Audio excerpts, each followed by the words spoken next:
虚空，看破虚妄。好奇怪，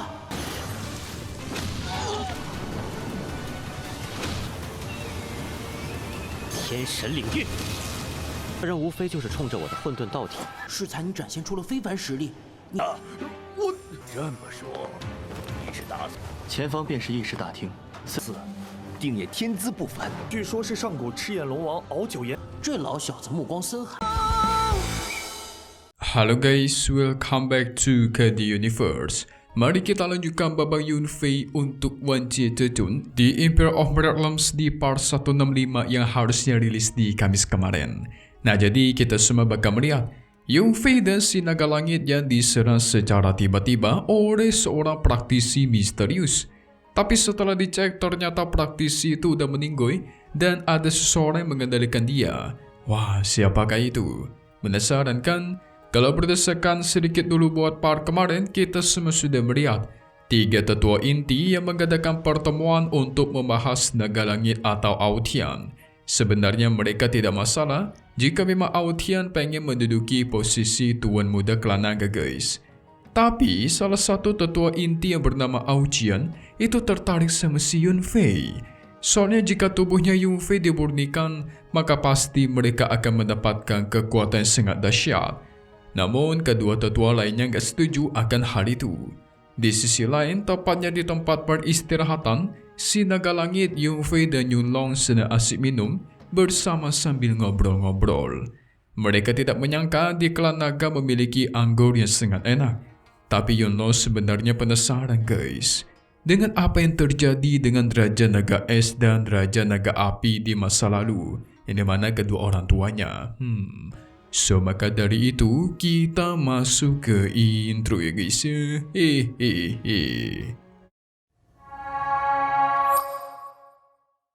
Sang naga langit pun bercerita kalau kedua orang tuanya sudah berusaha keras untuk menghancurkan sekte ras asing. Tentu itu membuat Yunlong terkesima, tetapi secara tiba-tiba fokusnya si naga langit itu berubah guys.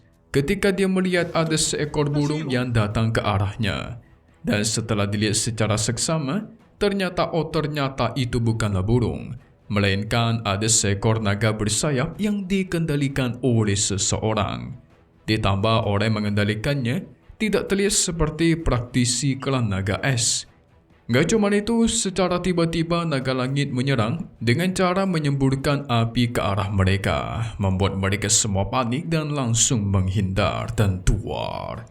Terjadilah ledakan super besar. Untungnya mereka semua masih selamat.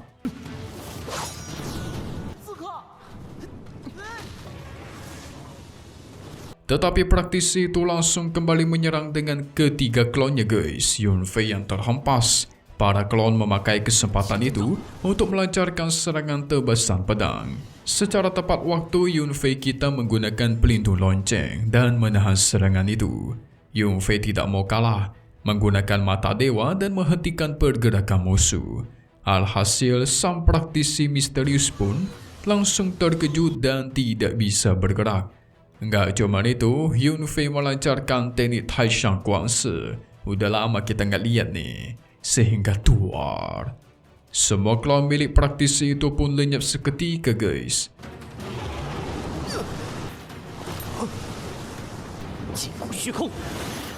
Supaya tidak bisa kabur, Yunfei menangkap praktisi itu, yang dimana itu membuat si naga langit menjadi bingung dong. Sebenarnya dari mana asal mereka ini?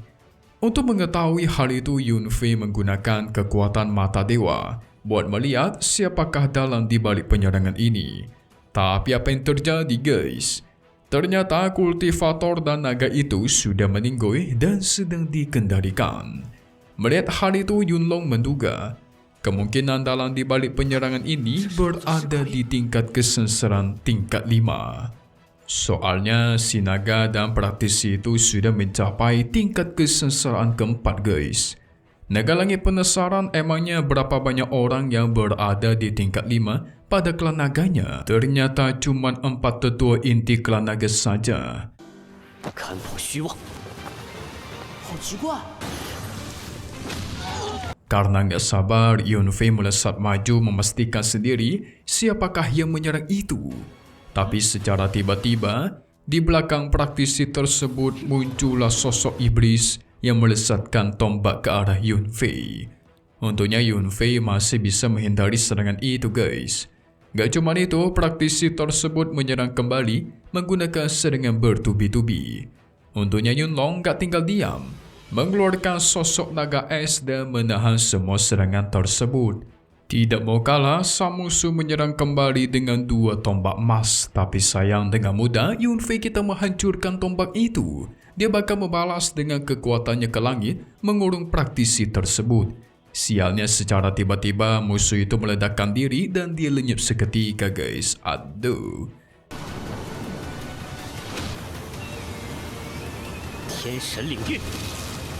Setelah itu, naga langit yang penasaran apakah Yunfei menemukan suatu petunjuk. Tapi sayangnya dia tidak menemukan apapun karena ada formasi yang menghalangi dirinya. Naga langit kesal guys, memarahi Yunlong karena dirinya sudah diserang padahal baru aja sampai ke klan naga. Tidak lama dari itu, Raja Naga Es dan putrinya menghampiri mereka karena sempat merasakan ada pertempuran besar.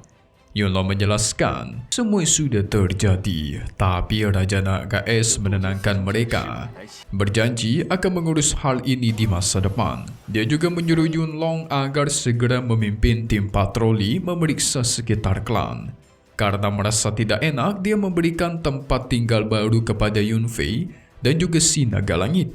Yunfei memberikan hormat dan berterima kasih. Pada akhirnya mereka pun segera pergi dari sana. Setelah itu naga langit yakin guys, pasti dalam dibalik penyerangan ini akan ketakutan. Soalnya tadi saja Yunfei sudah menunjukkan kekuatannya di luar nalar. Tapi mereka juga bingung sih, apa tujuan sebenarnya sang penyerang tadi ya? Misterius gitu loh. Di sisi lain, Ao Chen yang sudah mengetahui penyerangan tersebut, dia langsung memanggil Ao Cheng dan juga Ao Jian, bertanya siapakah orang yang begitu berani berbuat bodoh seperti itu. Tapi Ao Jian tidak mau mengakuinya guys. Alhasil Ao Chen menduga ini pasti perbuatannya Ao Cheng. Ao Cheng mengelak, menjelaskan kalau Ao Tian atau si naga langit itu adalah pewaris dari Raja Api. Jadi mana mungkin dia yang berasal dari klan naga api itu menyerang, ya kan? Tentu Ao Chen kesal guys, karena tidak mau mengakuinya. Ao Chen memberikan nasihat agar tidak melakukannya lagi. Soalnya kalau sampai itu terjadi lagi, maka dia nggak bakal ikut campur. Waduh. Dan pada akhirnya dia pun pergi dari sana. Singkat cerita, keesokan hari sudah tiba. Lonceng besar di klan naga berbunyi, membuat semua orang dari klan naga berkumpul. Apa yang terjadi nih? Ternyata hari ini merupakan hari pelantikan dari Ao Tian atau si naga langit untuk menjadi tuan muda. Orang-orang di klan naga tentu bahagia. Ao Tian adalah orang yang sangat luar biasa guys. Tapi tak lama dari itu, Yunlong membawa Yunfei dan naga langit dan mereka sampai ke sana.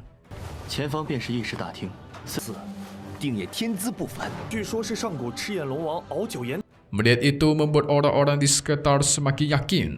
Mereka sangat kagum ketika melihat Ao Tian yang seorang praktisi yin dan yang. Apalagi mereka juga melihat dia memiliki anak buah yang seorang praktisi tubuh kekacauan. Hahaha. Dikiranya Yunfei anak buahnya si naga langit Ao Tian guys, padahal kebalikan ya kan. Yunfei sedikit kesal dong. Tetapi karena keempat tetua inti klan sudah hadir, tanpa basa-basi Yunlong membukakan jalan untuk mereka. Tidak lama dari itu, mereka pun sampai ke aula pertemuan keempat tetua inti. Yunlong memperkenalkan keempat tetua inti kepada Yunfei dan naga langit. Tapi si naga langit malah penasaran. Siapa di antara mereka berempat yang menyerangnya tadi malam? Nah loh, dia mencoba menebak kalau Ao Chen tampangnya cukup baik, harusnya sih bukan dialah. Sementara Ao Cheng juga nggak mungkin karena dia harusnya memiliki hubungan darah dengan sang ayah. Nah, tersisa Aoqian nih guys yang dicurigai karena sekarang aja tatapannya sungguh sinis. Yung Fei juga cukup setuju akan hal itu, tapi dia malah curiga sama si Ao Cheng guys.